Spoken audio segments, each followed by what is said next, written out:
nation, under God, indivisible, with liberty and justice for all. Good evening. I'll have the clerk please call the roll. Supervisor Fountain? Here. Clerk Trofeo here. Treasurer Horning? Absent. Trustee Lubetsky? Here. Trustee McMullen? Here. Trustee O'Connell? Here. Trustee Petrucci? Here. Thank you. Item number 4 is approval of our agenda. So moved. Support. Motion by trustee O'Connell, second by trustee McMullen. Any discussion? Being none, all those in favor say aye. Aye. Those opposed, nay. Motion carries. Call to the public. Nobody here this evening for call to the public. Move on to item number 6, which is approval of our consent agenda. So move. Support. Motion by clerk Schofu, support by trustee Petrucci. Any discussion?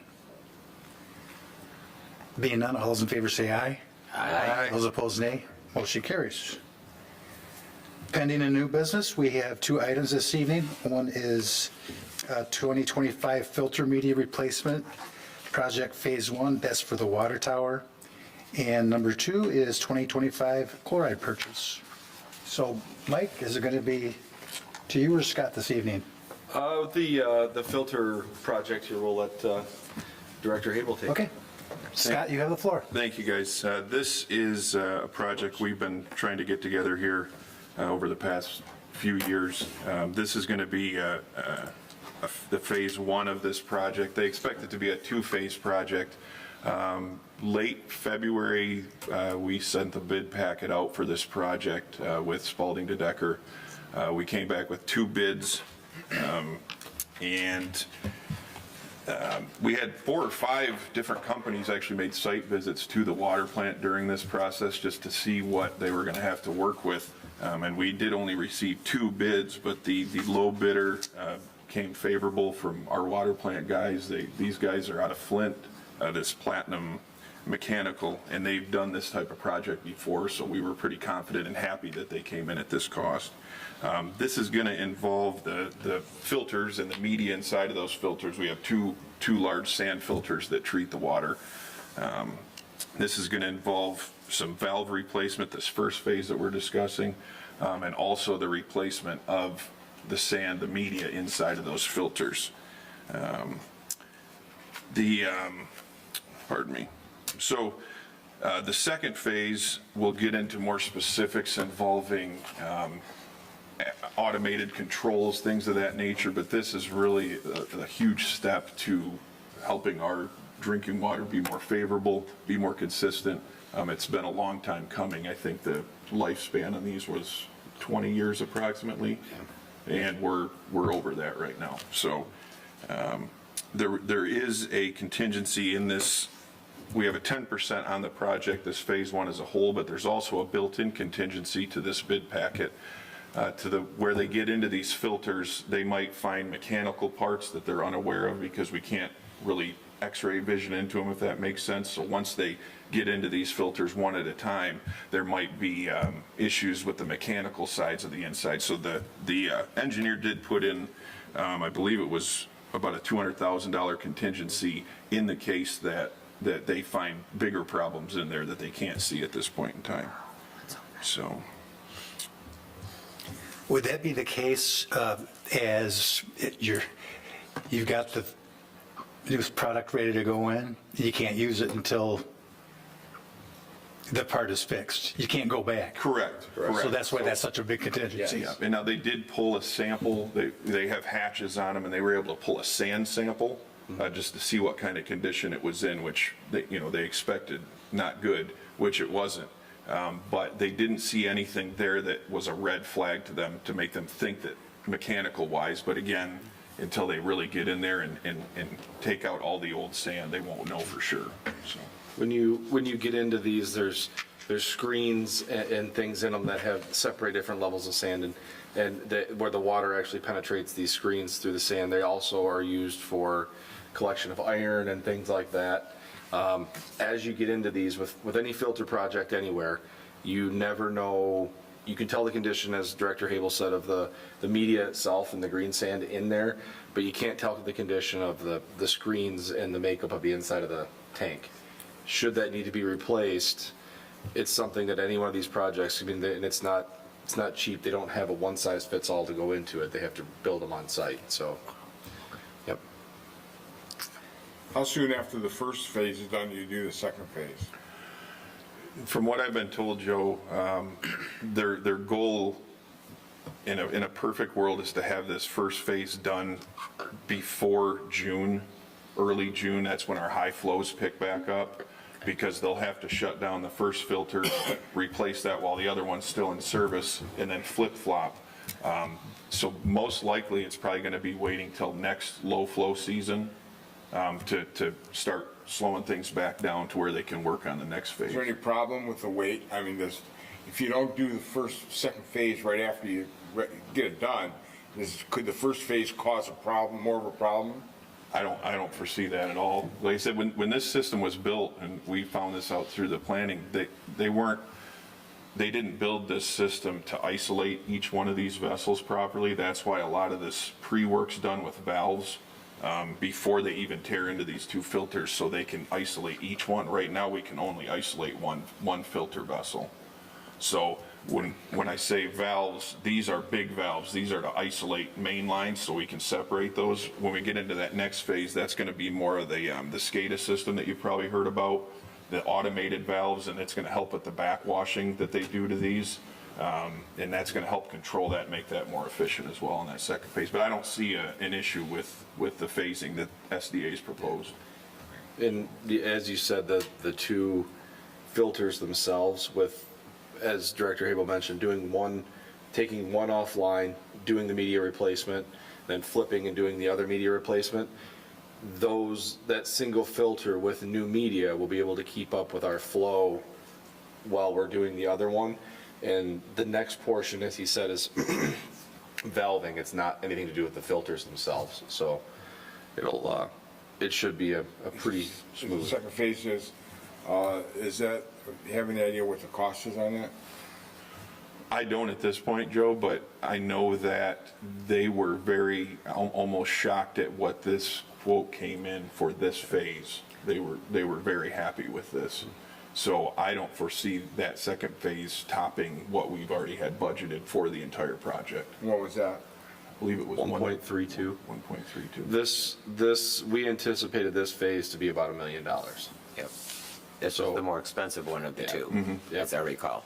Yep. Are the people on the system going to know what's going on at the time they're doing it? Or is it something that they don't even realize is being? In a perfect world, we hope that there's not going to be any issues with that. And if you read in a lot of this phasing, and I attached the plans for this first phase, that it's going to be a lot of one-day shutdowns to where they'll be coordinating with our water plant to where we might fill our tower right to the top, shut things down. They're going to do the work in a timely fashion, and we're going to bring everything back online. So there's going to be a lot of those types of situations with this. But as far as, But the people wouldn't realize. I don't believe so, no. We'll do some noticing to let people know, everyone on the system, that we're doing work. If they experience discoloration in water and of any kind, it'll be a rusty consistency. If they get that, not to run their hot water, run cold water, just like when we flush hydrants. But we'll notify everyone when that happens, because there is a possibility of that. There always is when you work on water systems. So. Oh, yeah. The allowance for the internal filter tank repairs, is that, so that could be lower than that? Is that what you were referring to earlier? Could be lower than that? Absolutely, 250? absolutely, Okay. yeah. I mean, That's just in case it gets to that point? in a perfect world, it could be zero. I don't Right, think we'll right. see that. We'll see something, but like I said, with that one sample they pulled, they didn't see anything that really threw a Until red they flag. get fully in there, that's when they'll know. Right, Okay. yep. Yeah, we don't anticipate that. I mean, it could be, in a perfect world, it could be zero, but we Right. don't anticipate it to be nothing. But yeah.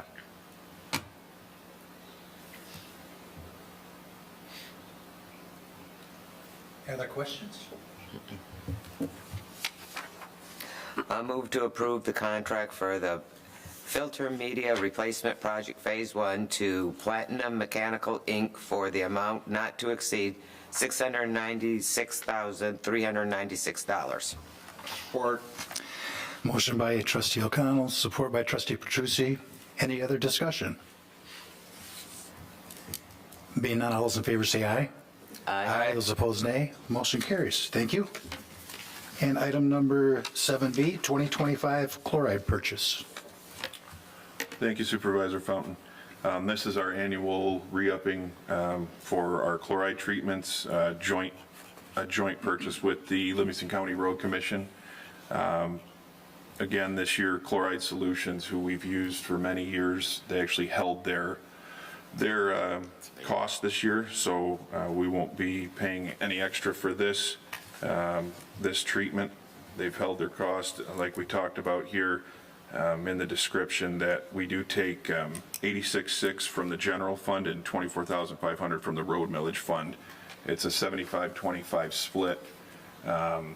Usually we for sure do 3 treatments during the summer. I know the road commission around here, they like to hit the holidays, is what we kind of tell people they shoot for: Memorial Day, July 4th, Labor Day. And then if weather cooperates or is needed, we try and get a fourth treatment for the gravel roads.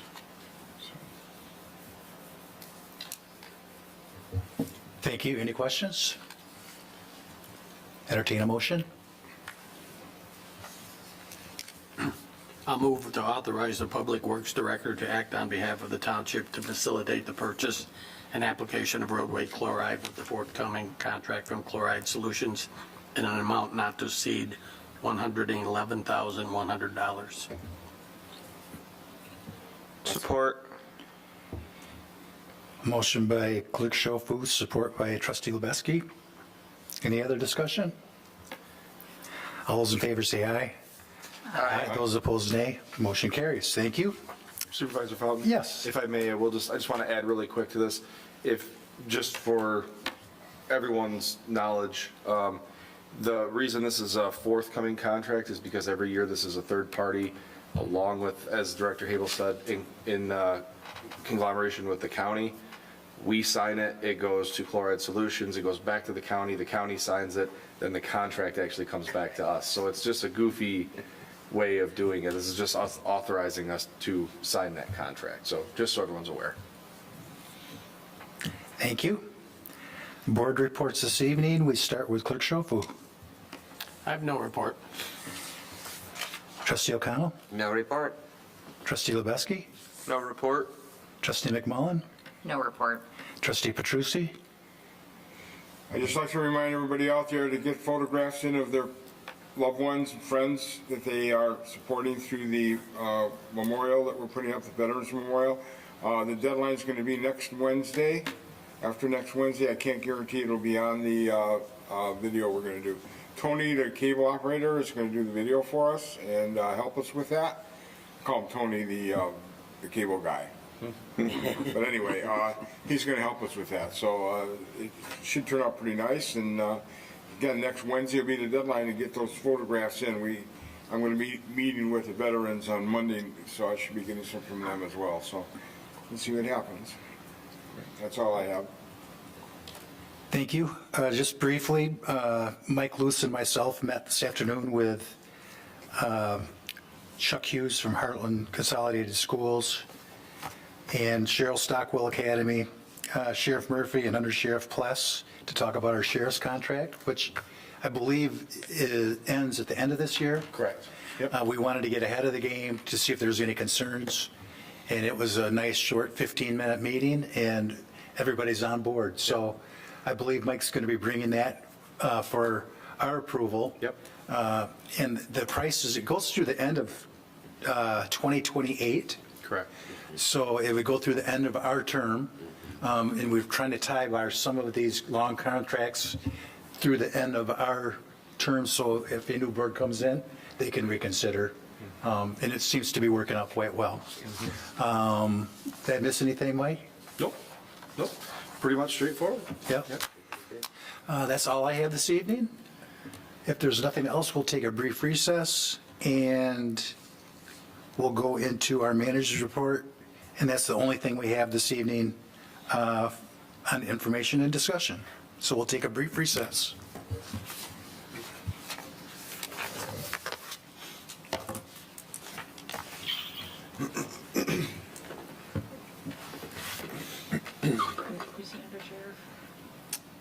Jason Plus.